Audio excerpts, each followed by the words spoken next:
To define true madness, what is it but to be nothing else but mad? Says Polonius in Act 2, Scene 2 of Shakespeare's play. At one extreme, the answer to this rhetorical question has been bounded by unequivocal statements in the sources that, as the English translation of Belforest puts it, Hamlet counterfeited the madman. At the other, it has been bemused by the assumption, which proved particularly congenial to romantic actors like Edwin Booth, that Hamlet was really the victim of the mental disease he claimed to be simulating. In other words, his pretense was pretended, a ruse of madman's cunning. Continental observers have diagnosed it as the first and greatest manifestation of the English malady, spleen. Just as Hamlet has become a byword for preoccupation with insanity, Shakespeare in turn was following Kidd's The Spanish Tragedy.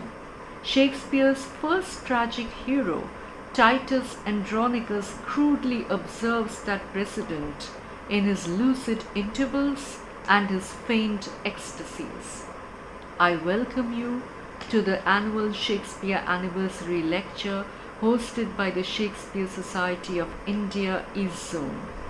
Today we have with us Professor Shormishta Chatterjee, Department of English, Alia University, who will be speaking on Of Mad Minds and Minds Made Mad, reflecting on authority, politics and madness in Shakespeare's plays. But before that, we are privileged to have Professor Yogesh Kumar Dubey, President of SSI New Delhi, to deliver the keynote address. Many congratulations to the Shakespeare Society of India's East Zone for presenting the annual Shakespeare Anniversary Lecture 2024 under the title of Mad Minds and Minds Made Mad, reflecting on authority, politics, and madness in Shakespeare's plays. In this short talk, I will be attempting to establish how madness in Shakespeare functions as a safety valve for the survival of frustrated and shock-suffering individuals. The idea of mind, in general, has been defined as the faculty of consciousness and thought, and also as a person's ability to think and reason. The moment the term mind is preceded by the adjective mad, it becomes a mad mind, which conveys the idea that the individual for whom the phrase mad mind is used lacks in the faculty of consciousness and thought, and that the individual cannot think and reason as normal people do.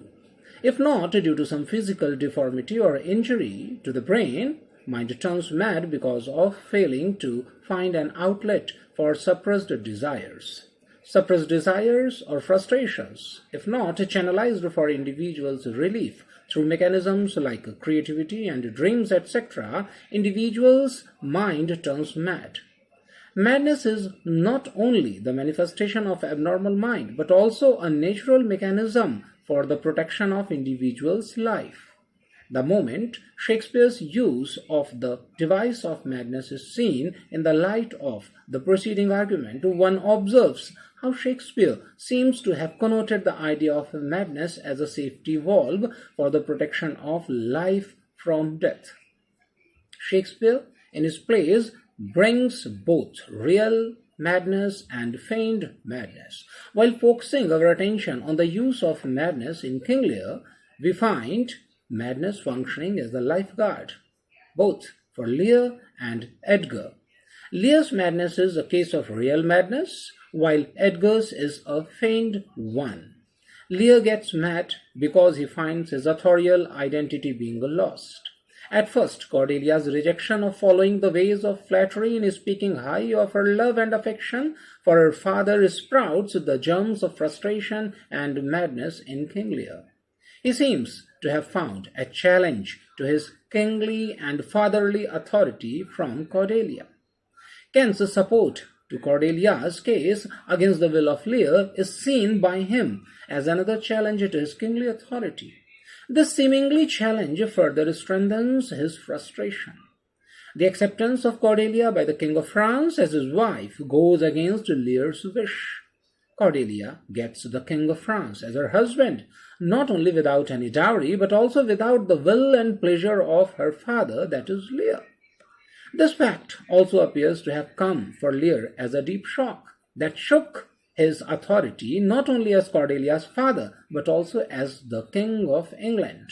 Thus, in the very beginning of the play, we see Lear receiving threats and challenges to his authorities from family, that is his daughter Cordelia, from court, that is his courtier Kent, and from outside his kingdom, that is King of France. Weakened and powerless identification of Lear as My Lady's father by Oswald and as Lear's shadow by the fool only added to his already accumulated frustration. Goneril and Regan's betrayal to Lear caused him deep shock, bringing him almost at the verge of madness. His conscience of having done wrong to Cordelia, as he says, I did her wrong, plays no less significant role in turning him mad. What is worth observing is that, despite receiving so many shocks and frustrations, Lear does not die, but turns mad, and when Cordelia's death shocks him, he does not turn mad, but dies. We observe that shocks turning into madness cause Lear's survival, but the moment the shock received from Cordelia's death does not turn into the safety valve of madness, Lear dies. Edgar, in the same play, feigns madness for the protection of his life.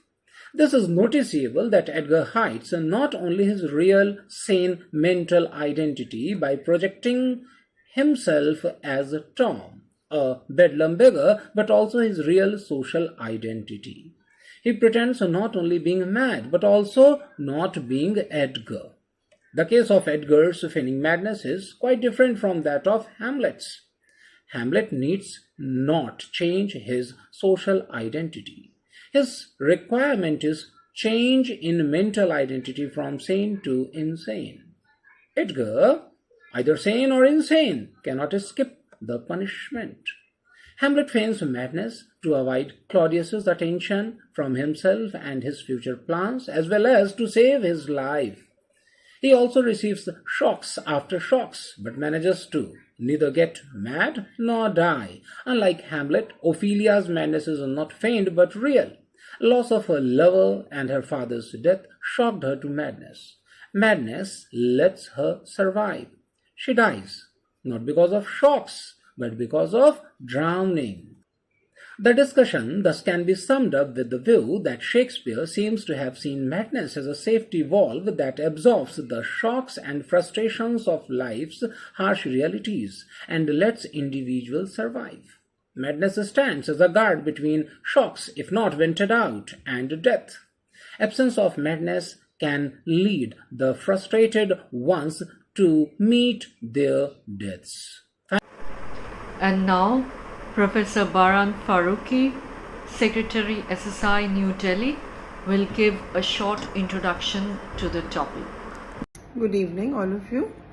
I welcome you to the annual anniversary memorial lecture of Shakespeare, organized by the East Zone, and I have a special thanks for Dr. Naina Day for organizing this. So today's talk is going to be on madmen in Shakespeare and men made mad by Professor Sharmishta Chatterjee from the Alia University. The topic, as you can see, is very interesting. She plans to talk about how royalty or very comfortable higher upper class circumstances tend to make a person mad, and how madness is treated by Shakespeare as created by the circumstances, the high and mighty position that is occupied by the characters who seem to have gone mad, or who may seem to have gone mad. So, for my part, I just accord a very warm welcome to all of you to listen to the lecture.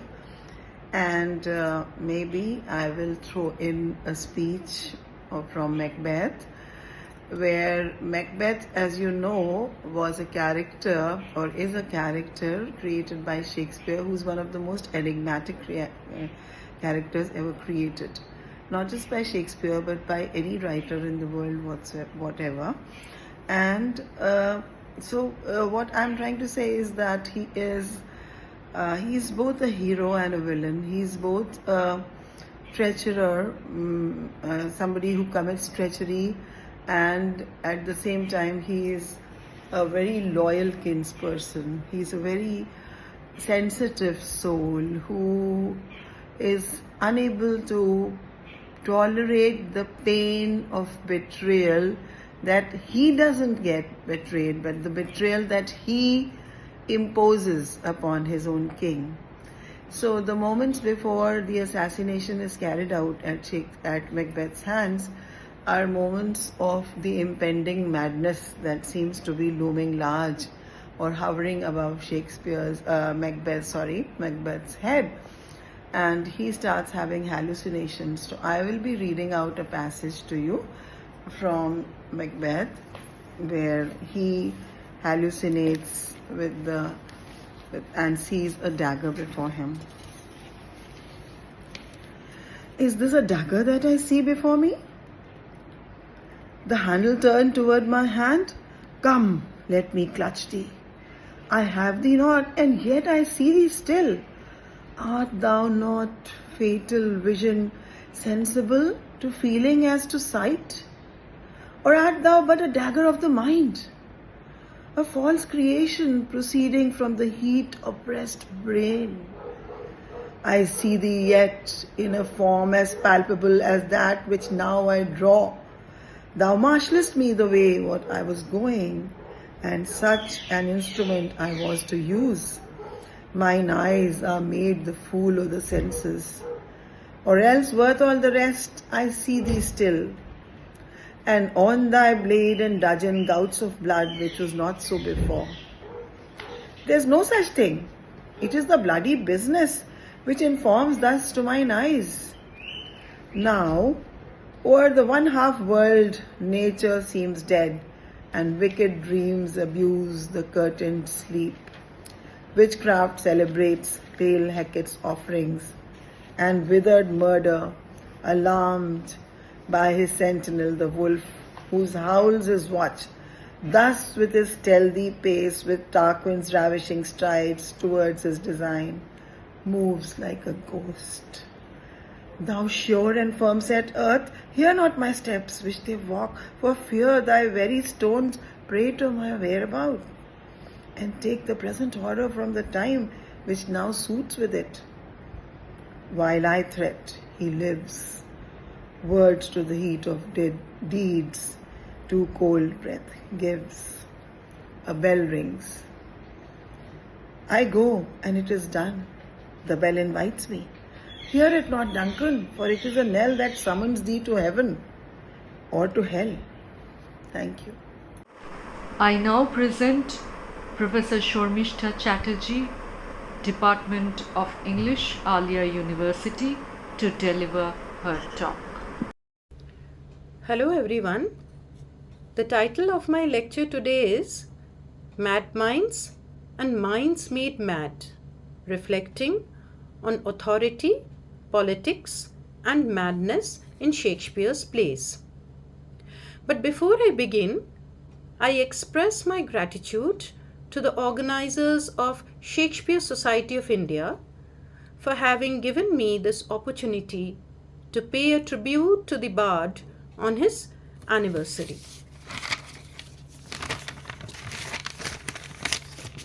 Act 4, Scene 1 of King Lear views the state of contemporary affairs with the exclamation, "It's time's plague when madmen lead the blind." Centuries away, it is imperative that we seek the relevance of the remark by the bard. as we gather to remember him on his anniversary, it is perhaps too well known an assertion that Shakespeare is for all climes and times. Yet perspectives of reading and comprehending him have shifted from isolated character studies to alternative readings from viewpoints of class, gender, and politics. As Jan Cott would say, Shakespeare is still our contemporary and therefore sought after, referred to, and understood in a way we would like him to be for us. No wonder we identify in him a Bardshah traveling to India, as suggested by Kullan Roy. Do the Mat in Shakespeare have any utility other than being Bradleyan case studies? We of course all know A.C. Bradley and his famous tradition of character studies. In a not so old interview between Rebecca Sher, host of Shakespeare Unlimited series, and Benjamin Reyes, a professor in the English department of Emory University. By the way, Professor Reyes is also the author of the book called Theatres of Madness, Insane Asylums and 19th Century American Culture. So Professor Reyes shared Shakespeare's popularity in a modern medical science. He did have ardent admirers from law and medicine as late as mid-1840s through about the mid-1860s in the United States, when America was practicing the first generation of psychiatry. Although it may seem the oddest appropriations of Shakespeare available, it is certainly an interesting interaction between modern civil society and Shakespeare. In the 1850s, in Jacksonian America, when people, and excluding women and the non-whites, so when people had started voting for American democracy, the society began evolving as a democratic, dynamic, and inclusive space where individual assertions were valued. In such a context, asylum superintendents, who were all medical doctors, lacked enough experimental science or scholarship to establish authority, legitimacy, which they were claiming for themselves. We are to note that those were times when asylums were government institutions which took away individual liberties from white people. The patients could not write wills or cast votes. They often could not hold properties, and they were given no physical form of mobility as expected. For establishing a legitimate authority, therefore, these medical officials turned to Shakespeare, who offered naturalistic, almost empirical kind of descriptions of human behavior in characters as Lear, Macbeth, or Hamlet, and seemed to account for why people behaved as they did. A period which saw a surge of insanity tracked such aberrations ironically to deviant yet modern cultural practices, essential byproducts of democracy and early capitalism. The medical officers, in fact, turned to Shakespeare for correcting the inmates. This is in contrast to the belief of George III. His dates and years would be read as 1760 to 1820, and George III, who suffered bouts of madness and therefore prohibited the staging of major Shakespearean tragedies. With the belief that cheap popular culture overexcited the brains and therefore destabilized the brain, Shakespeare was sought after as a model in these asylums for what correct culture is like. Jacksonian America perhaps overrated the bard and his depiction of mental illness to solve their social problems. Nevertheless, avid readers do understand that there was indeed a method in all such madnesses conceived by the author. So when Shakespeare first depicts madness in Titus Andronicus, and Titus is faking madness, so he says, we know he does, and by he we mean Titus, has a post-traumatic stress syndrome. Since Shakespeare wrote for the stage, his madness becomes high declamatory, rhetorical, like Lear's, or sometimes caricatures and comical, as in Bottom, the very zenith of Midsummer Madness, as we know, or Malvolio. We all remember the cross-gartered Puritan fool who stands in front of Olivia with an eccentric smile. And think of Bottom with an ass's head. He goes about head over heels in love with the fairy queen. These are madnesses too, we know, okay? The poet, the lover, and the madman of imagination, all compact. Again, for Henry IV, Part 2, Shakespeare draws on the historical records of the king's bouts with mental illness in portraying him as suffering depression-induced insomnia. Troubled sleep is always and one of the symptoms of depression and sadness. Perhaps there is more than what meets the eye. Madness, rather than being an obsession of the single soul, was a preoccupation and property of the state and civil society. Therefore, the bard's conjectures of madnesses need be understood in terms of the context and the history, which claimed all forms of madness to justify its very existence. Madness has had received a providential sanction from the earliest epistemology, and most of us know this. In Plato's Phaedrus, for example, Socrates, the protagonist, justifies madness as a divine gift and classifies them into 4 kinds. The gift of prophecy from Apollo, the gift of mystic rites from Dionysus, from the Muses, poetry, and from Aphrodite, love. Further, Socrates had divided madness into 2 categories of irrational behavior.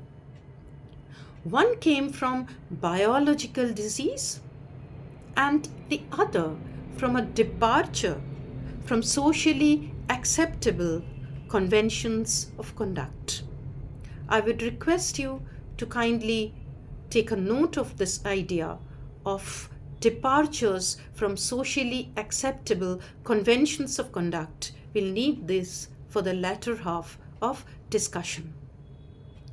With the divine sanction, madness thus gained currency and perhaps justification in people of position and power, much like the classical gods who could chase innocent nymphs in desperation till they were transformed into heifers, or if you would like laurels, or if you would like any other form of life. I obviously refer to Ovid's Metamorphoses, or perhaps Goddess Aurora's. We know her as Usha in these parts of the world. Goddess Aurora's fatal love sickness for the mortal man Tithonus, who is granted that very unfortunate boon of immortality bereft of youth. We are to be reminded that in the history of madness and civilization, excessive love or lust were considered to be madness. J.W. Lever, while discussing about common forms of madness, therefore states that the state categorized madness in the Elizabethan society and lists demoniacal behaviors as promiscuity, female self-assertions, cross-dressing, homosexuality, fornications like idleness, pilfering, swearing, drunkenness, apart from blaspheming, among the many kinds of madness. While erratic behaviors and subversions were served exemplary punishments with dominant order containing it, paradoxical as it may seem, and in the words of Jonathan Dollimore, actually it produced it for its own end. England and Scotland alone had opened 222 lazar houses for 1.5 million inhabitants in the 12th century. But as early as 14th century, they began to empty out. In 1589, when Studgard magistrates' report indicated that for 50 years there had been no lepers in the houses, at Lippinton, these lazar houses were soon peopled with incurables and madmen. Yet, as Michel Foucault opines, and I quote, "What doubtless remained longer than leprosy after its banishment were the values and images attached to the figure of the leper, as well as the meaning of his exclusion. The social importance of that insistent and fearful figure, which was not driven off without first being inscribed within a sacred circle." Unquote. And by sacred circle, I think most of us remember Coleridge's Kubla Khan, where the madman was divinely inspired. Leprosy disappeared, but the structures remained. Often in the same places, the formulas of exclusion would be repeated. Poor vagabonds, we can think of poor Tom. Criminals or intended criminals, we can think of Lady Macbeth. Or deranged minds, we can think of Ophelia, would take the part played by the erstwhile leper. A rigorous division, which is social exclusion by spiritual reintegration. From the creation of hospitals in Germany and England to the first houses of correction and until the end of 18th century, the age of reason confined the debauched, spendthrift fathers, prodigal sons, blasphemers, men who seek to undo themselves, libertines and prostitutes. Yet through this the state sketched the profile of its unreason, because a mad priest was hardly confined, just as a mad king could not be harnessed. And by this I obviously refer to George III, who had been spoken about earlier. So the priest and the king may not be confined. However, in Nuremberg in 1421, a mad priest was reported to have been expelled, but with particular solemnity.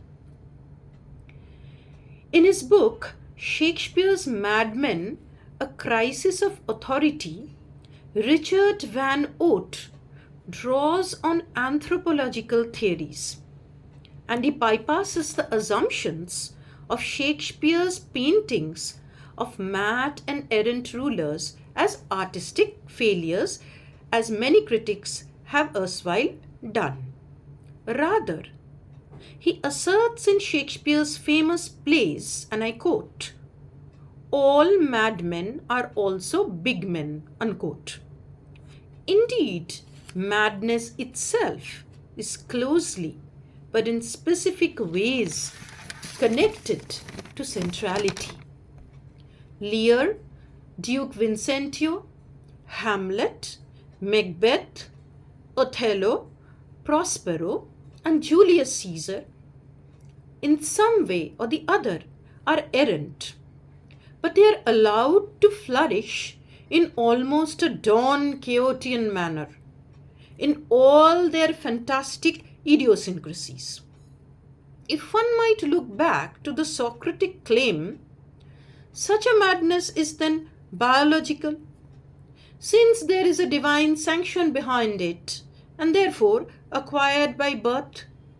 You could probably think of Chomsky's claim of language being divinely and, in a sense, biologically gifted to the humans.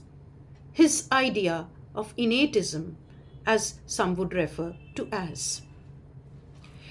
The variety of the madnesses that these big men exhibit are a result of either a maniac desire or a mistaken relinquishment of the throne in a moment of hamartia. Following Michel Foucault's assertion, one might trace the aberrant behavior of the big men in the self-attachment. Foucault, in fact, observes self-attachment as the first sign of madness. But it is because the man is so attached to himself that he accepts error as truth, lies as reality. And this is probably most relevant for King Lear. However, and thus, Macbeth hallucinates his way into the chimera of kingship. He assassinates and gallops from one mistake to the other till he faces his death. And even at the face of it, he would like to accept the error as truth. As he says in Act 5, Scene 7, "They have tied me to a stake. I cannot fly, but bear-like I must fight the course. What's he? That was not born of a woman? Such a one. Am I to fear, or none?" The schizophrenic Macbeth fights against the moving woods, yet does not realize his inevitable defeat. Here we see a man of keen but undisciplined instincts who lets his mind be overwhelmed at the prompting of perceived supernatural instruction, leading him to addiction, insomnia, paranoia, and hallucinations. Yet the madman flourishes on stage, while his mentally sick wife is cribbed and confined for the sake of security and safety. His once fine aide, Macbeth, chooses to forget her. He's so deep into the blood, waded so far, that he has no time for her anymore. And therefore, Macbeth leaves her to develop a hysteria of somnambulism and an obsessive compulsive disorder of hand washing. She cannot be cured, but nor can she be endured. With a nurse and a physician, she is therefore confined to a zone where she can no longer cause any further disruption to the real politic. One could say the same for Ophelia, who is pushed into the realm of a distracting madness for having offended the ego of a university scholar, a prince. One must understand the fact of Hamlet being a greater intellectual than rest of the big men, and therefore is capable to juggle between actual and feigned madness. Derek Jacobi, in the 1980 BBC version of Hamlet, plays him as a mentally unstable man who not only trips from state of clarity to a state of insanity and back again in the flash of a moment, but one who yet knows this is happening to him, much in the manner of a terminal disease claiming a human body, slowly but inevitably. Hamlet's soliloquies are poetic, as would be of a scholar. I read a part of one of them. Oh, that this too solid flesh would melt, thaw, and resolve into a dew. Unquote.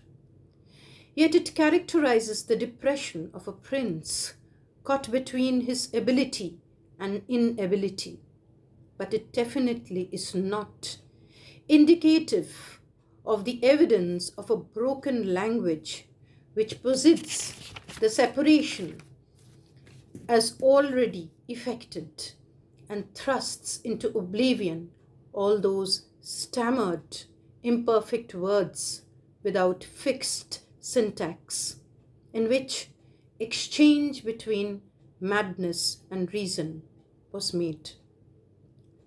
Such separation and bifurcation of sense, of self, happens to Ophelia, who is driven into distraction, and as Harold Jenkins would say, her repressed desires for her murdered father and an estranged lover drives her into an insanity from where there is no return. Here too, the big mad man continues to talk and act to forward his personal and political mission. The big mad man is, of course, Hamlet. Ophelia is left to die with her distractions and distance between the real and the oniric world. I quote her. He's dead and gone, lady. He's dead and gone. At his head, a grass-green turf. At his heels, a stone. Kathleen McCluskey vituperatively attacks Shakespeare, the author, who chooses to dispose of women as social liabilities or collateral casualties in the war between the big men and their throne. Shakespeare, she says, gave voice to the social views of age. His thoughts on women were necessarily bounded by parameters of hagiography and misogyny, quite again visible in the way Desdemona is killed by the paranoid Othello. We know as readers, it's only that Desdemona doesn't get time to be mad. The prison houses and the asylums of the 16th to 19th century were populated with female inmates who were so maniacal that they slept in their own excreta, punished and forgotten for inability to conform to the code of reason. In his monstrous desire to refuse to possess the public center, in spite of having abdicated the same in the play's first scene, Lear is torn apart between his private and public self that eventually leads to madness. Yet the madman who rages against the storm and his self is protected by poor Tom. We'll read him as the vagabond, the trump. In spite of having the potential risk of being caught and imprisoned as a social troublemaker, poor Tom, along with the fool, protects the big mad man. Paul Brown writes, "Those condemned as persistent vagrants would literally be marked. And by marking, we mean whipped, bored, branded. Whereas, in spite of creating chaos, though inadvertently in case of Lear, the king is outside the bounds of law. For some recent productions, the fool in Lear is differently abled with a mental retardation or autism. I refer to Jake Horowitz as Fool for a new audience production of King Lear. Such men like Tom and the Fool were marginals who, in spite of that, protect the king and are liable to be charged and crowned. Jonathan Goldberg thus argues, contradictions are the very means by which power achieves its aims. A similar kind of contradiction spills over to the understanding of the character of Duke Vincentio in Measure for Measure. It is perhaps conventional to regard Vincentio as an authority in surveillance of his kingdom, where morals and manners have absolutely decayed.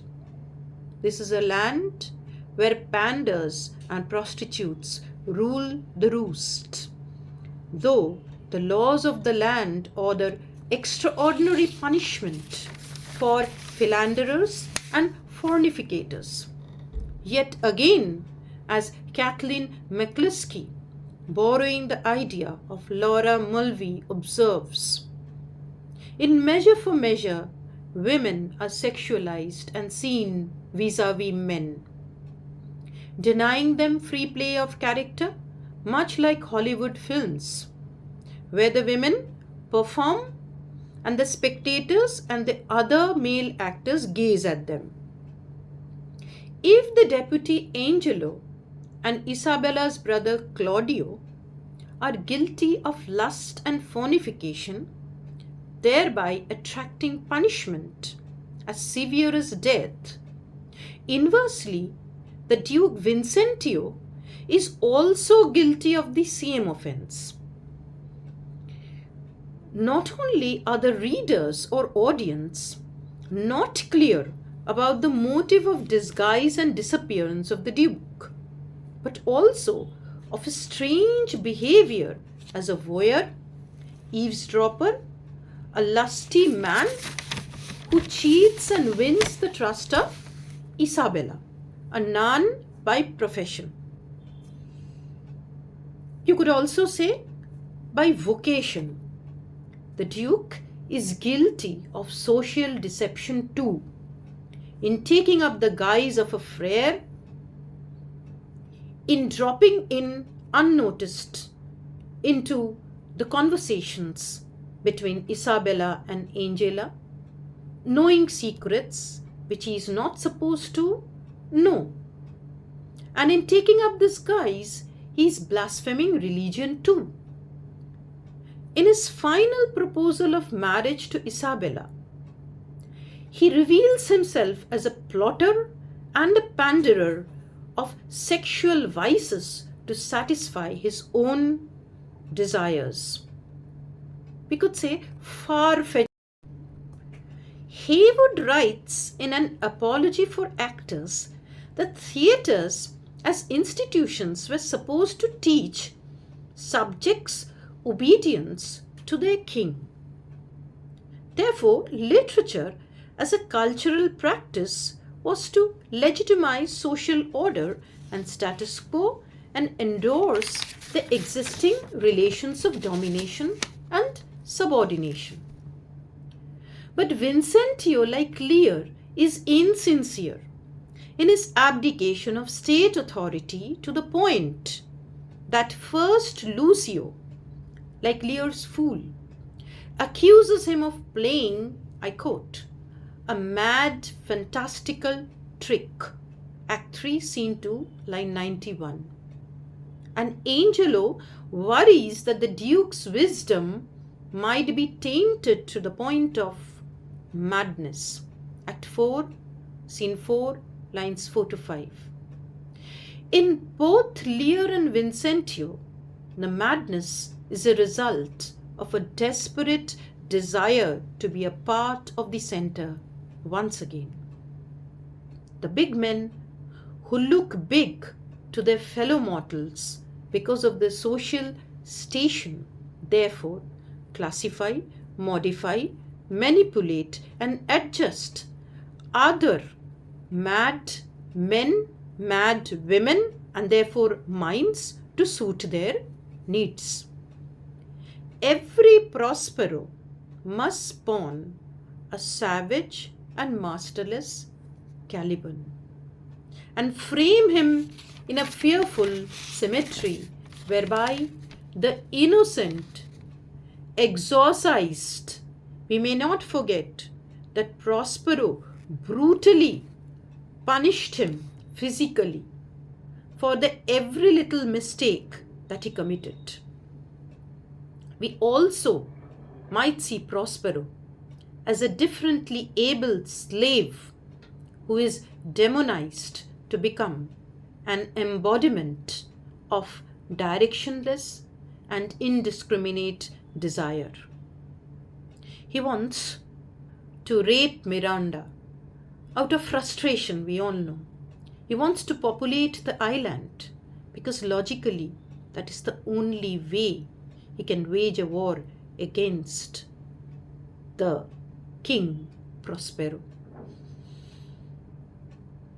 People like Caliban, Stefano, the drunken butler, or the jester Trinculo obviously represent such masterless men, the antitype of order requiring chastisement and ridicule. Do we term Prospero's rapacious desire to control the island and Milan and Naples as a madman's overreaching ambition to regain the throne after having abjured it during a period of egotistic yet fanciful engagement with the world of magic and occult? It was a long sentence, but what is important for us is that Prospero abjured his kingdom for his aspiration to know the magic and the occult. These are subjects which were not being overlooked as dangerous by the contemporary society. Classical definitions of madness might certainly allow us, therefore, to consider Prospero too as a madman in a sense. Amartya Sen, in his social science papers on exclusion, observes the exclusion of the marginals to be anti-democratic and against the fundamental principles of freedom. The world of Shakespeare, however, thought otherwise. Here, the powerful madmen ministered madness into the less powerful, and under this umbrella garb of necessary madness, the equilibrium of body polity was maintained. Thank you.